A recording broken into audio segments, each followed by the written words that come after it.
Hello guys, मैं Vinaykant ABS की पाठशाला में आप सभी का स्वागत करता हूं।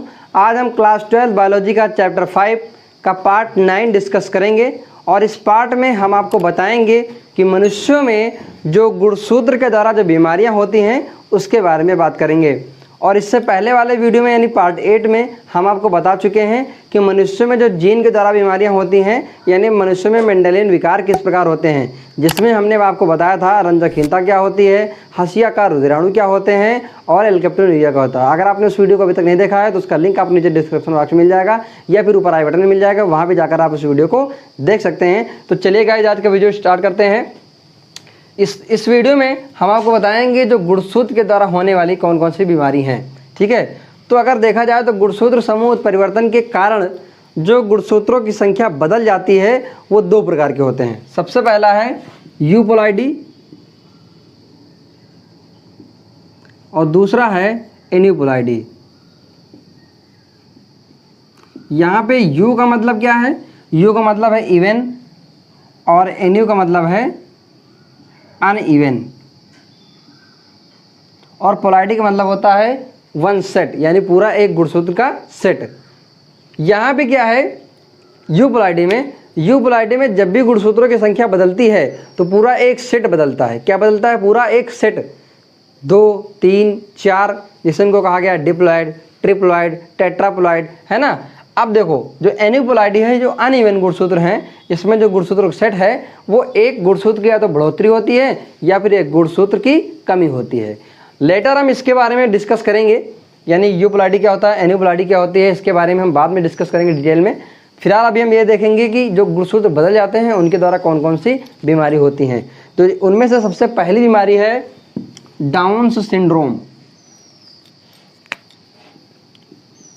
डाउन्स सिंड्रोम, ठीक है, सबसे पहली बीमारी ये है और इंग्लिश में से DOWNSYNDROME, डाउन सिंड्रोम।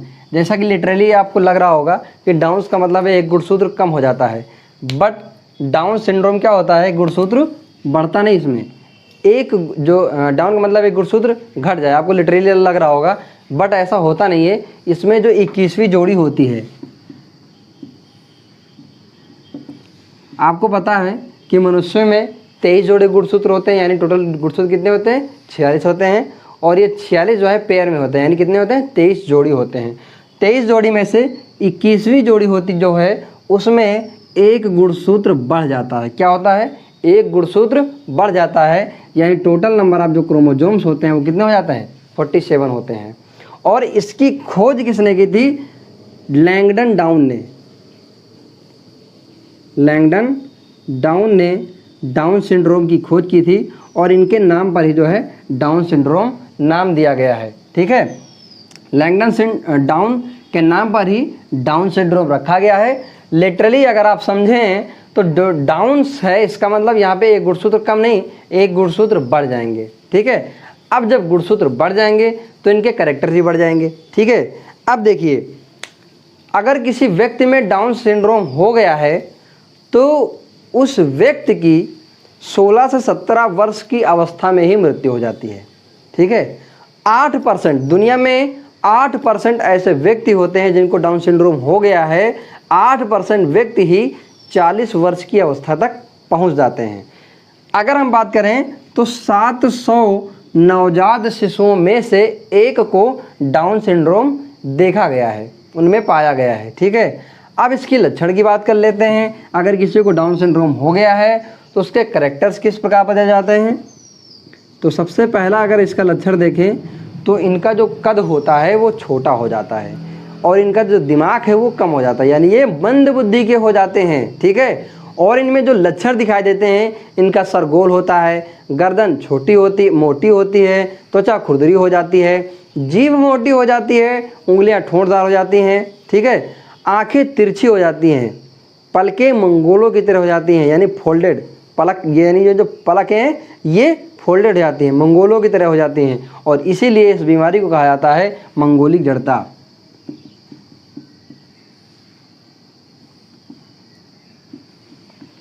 मंगोलिक जड़ता। और ये जो बीमारी होती है ये ज़्यादातर पुरुषों में पाई जाती है। और अगर किसी पुरुष को ये डाउन सिंड्रोम हो गया है तो क्या होता है, वो पुरुष धीरे धीरे नपुंसक हो जाता है, क्योंकि उसका जो जननांग हैं वो कम विकसित हो पाते हैं। और कम विकसित हो जाने से वो पुरुष कैसा हो जाता है, नपुंसक हो जाता है। ठीक है, तो आपने देखा डाउन सिंड्रोम लैंगडन डाउन इसकी डिस्कवरी की थी, इनके नाम पर इनका नाम डाउन सिंड्रोम दिया गया है। 21वीं जोड़ी गुणसूत्र में एक गुणसूत्र बढ़ जाता है। आपको पता है कि 46 गुणसूत्र मनुष्य में होते हैं, यानी 23 जोड़ी गुणसूत्र होते हैं। और 23 जोड़ी में से 21वीं जोड़ी में गुणसूत्र 2 के बजाय कितने हो जाते हैं, 3 गुणसूत्र हो जाते हैं। 3 गुणसूत्र हो जाते हैं, इसलिए इसको कहा जाता है ट्राइसोमिक। क्या कहा जाता है, ट्राइसोमिक।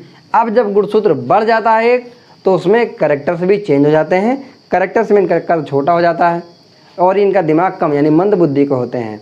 सिर गोल होता है, गर्दन मोटी होती है, त्वचा खुरदरी होती है, जीभ मोटी होती है, उंगलियां ठूठदार होता है, मुंह खुला रहता है, आंखें तिरछी रहती हैं और पलकें फोल्डेड हो जाती हैं, मंगोलों की तरह हो जाती हैं। इसलिए इसको कहा गया है मंगोलिक जड़ता। ठीक है, और इसमें नर में यानी पुरुषों में जननांग कम विकसित होते हैं तो पुरुष नपुंसक हो जाते हैं। अब दूसरी जो बीमारी है गुणसूत्र के द्वारा, उसका नाम है Turners syndrome. Turners syndrome. Turner syndrome में होता क्या है, ये जो बीमारी होती है ये महिलाओं में होती है। और महिलाओं में जो लिंग गुणसूत्र होता है, हमने आपको बताया था जो लास्ट पेयर होता है पुरुषों में और महिलाओं में, तो महिलाओं में XX होता है और पुरुषों में XY होता है। तो ये जो 23वां जोड़ा होता है ये सबसे अलग होता है, इसलिए इसको लिंग गुणसूत्र कहा जाता है। अब महिलाओं में लिंग गुणसूत्र में एक की हो जाती है कमी महिलाओं में, और महिलाओं में लास्ट जोड़ी गुणसूत्र क्या होता है, X और X होता है। और ये यानी कि लिंग गुणसूत्र में क्या होता है, एक गुणसूत्र की हो जाती है कमी। लिंग गुणसूत्र में एक गुणसूत्र की कमी होती है। ठीक है, यानी कि एक गुणसूत्र कम हो गया तो नंबर ऑफ जो क्रोमोसोम में कितने हो गए, 45 हो गए, यानी 45 गुणसूत्र हो गए। अब 45 गुणसूत्र हो गए तो क्या होगा, जाहिर सी बात है उनके कैरेक्टर में यानी उनके लक्षण में बदलाव होगा। उनके लक्षण में बदलाव किस प्रकार होता है, उनका जो कद होता है वो होता है छोटा, जननांग अल्प विकसित हो जाते हैं। जैसे कि अंडाशय कम विकसित हो पाएगा, ठीक से विकसित नहीं हो पाएगा। उनके जो स्तन होते हैं वो स्तन कम विकसित हो पाते हैं और इसकी वजह से उनका जो वक्ष है वो चपटा हो जाता है। उसके अलावा उनमें मासिक धर्म भी ठीक से नहीं हो पाता है। तो अगर ये लक्षण देखा जाए तो एक प्रकार से कहा जा सकता है कि ऐसी महिलाएं जिनमें टर्नर सिंड्रोम होता है वो नपुंसक हो जाती हैं। और इनमें एक गुणसूत्र की कमी होने के कारण इनको मोनोसोमिक कहा जाता है। क्या कहा जाता है, मोनोसोमिक। एक गुणसूत्र कम हो गया, एक ही गुणसूत्र बचा, लिंग गुणसूत्र का एक गुणसूत्र बता, इसलिए इसको मोनोसोमिक कहा जाता है। मोनो मतलब एक। ठीक है, तो आई होप कि टर्नर सिंड्रोम भी आपके समझ में आ गया होगा।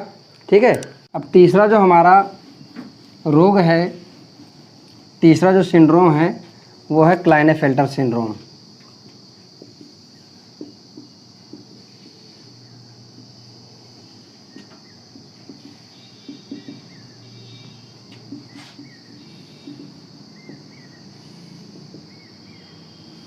क्लाइनेफेल्टर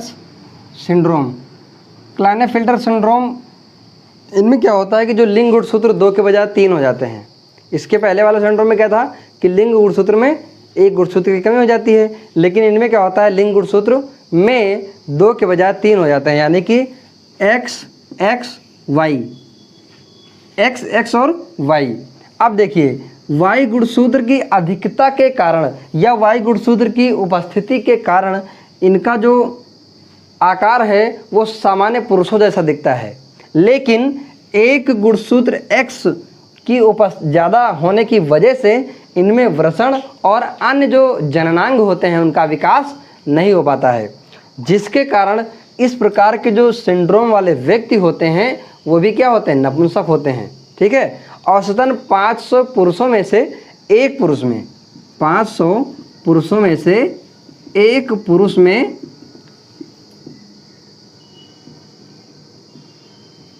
एक को कौन सिंड्रोम होता है, क्लाइनेफेल्टर सिंड्रोम होता है।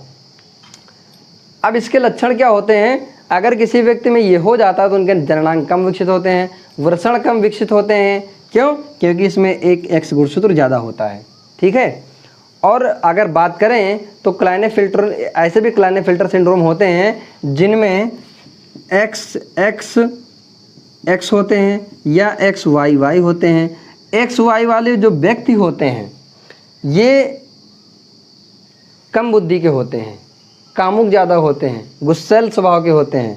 उसी तरह जो महिलाएं होती हैं सेम, उनमें भी जो है विकास नहीं होगा जननांगों का, गुस्सैल स्वभाव की होंगी, कामुक होंगी। और ऐसे भी क्लाइनेफिल्टर सिंड्रोम देखे गए हैं जिनमें जो ज़्यादा गुणसूत्र हो जाते हैं XXY या XXYY या फिर XXXY या फिर XXXY, यानी इस तरीके से भी देखे गए हैं। तो इस तरीके से क्लाइनेफिल्टर सिंड्रोम आपको आई होप समझ में आ गया होगा कि इनमें जो लिंग गुणसूत्र होते हैं वो 2 के बजाय 3 हो जाते हैं। इसीलिए इसको क्या कहा जाता है? ट्राइसोमिक कहा जाता है, क्योंकि 44 प्लस X और Y इस तरह से गुणसूत्र हो जाते हैं, इसीलिए इसको ट्राइसोमिक कहा जाता है। इनमें Y गुणसूत्र की उपस्थिति के कारण इनका जो आकार होता है वो सामान्य पुरुषों जैसा होता है, परंतु X गुणसूत्र की उपस्थिति के कारण इनमें वृषण और अन्य जननांग जो है विकसित ठीक से नहीं हो पाते हैं। और अगर किसी को ये हो गया है क्लाइनेफिल्टर सिंड्रोम तो व्यक्ति कैसा होता है? नपुंसक होता है। 500 पुरुषों में से एक को क्लाइनेफिल्टर सिंड्रोम होता है। और ऐसे भी क्लाइनेफिल्टर सिंड्रोम देखे गए हैं जिनमें XXXY, XYY या XXXXY या फिर XXXXYY ऐसे जो है क्रोमोसोम्स दिखते हैं। अगर किसी महिला में XXX गुणसूत्र है तो महिला होगी, लेकिन वो कामुक ज़्यादा होगी, गुस्सैल स्वभाव की होगी, उसका विकास ठीक से नहीं होगा। उसी तरीके से अगर XYY है तो वो व्यक्ति भी ठीक से उसका विकास नहीं होगा, कम बुद्धि वाला होगा, कामुक होगा, गुस्सैल स्वभाव का होगा। आई होप कि आपको तीनों यानी डाउन सिंड्रोम, क्लाइनेफिल्टर सिंड्रोम और टर्नर सिंड्रोम, तीनों सिंड्रोम आपके समझ में आ गए होंगे। बहुत ज़्यादा इंपॉर्टेंट है, एक बार में समझ में नहीं आया है तो फिर से आप उसको दोबारा देखिए इस वीडियो को, ठीक है, ताकि आपके समझ में अच्छी तरीके से आ जाए। अगर आपको ये वीडियो पसंद आया हो तो इसे लाइक करें, ज़्यादा से ज़्यादा शेयर करें और हमारे चैनल पर अगर आप नए आए हैं तो हमारे चैनल को सब्सक्राइब करके बेल आइकन को हिट करना ना भूलें, जिससे आने वाले वीडियोज़ के नोटिफिकेशन सबसे पहले आपको मिले। धन्यवाद।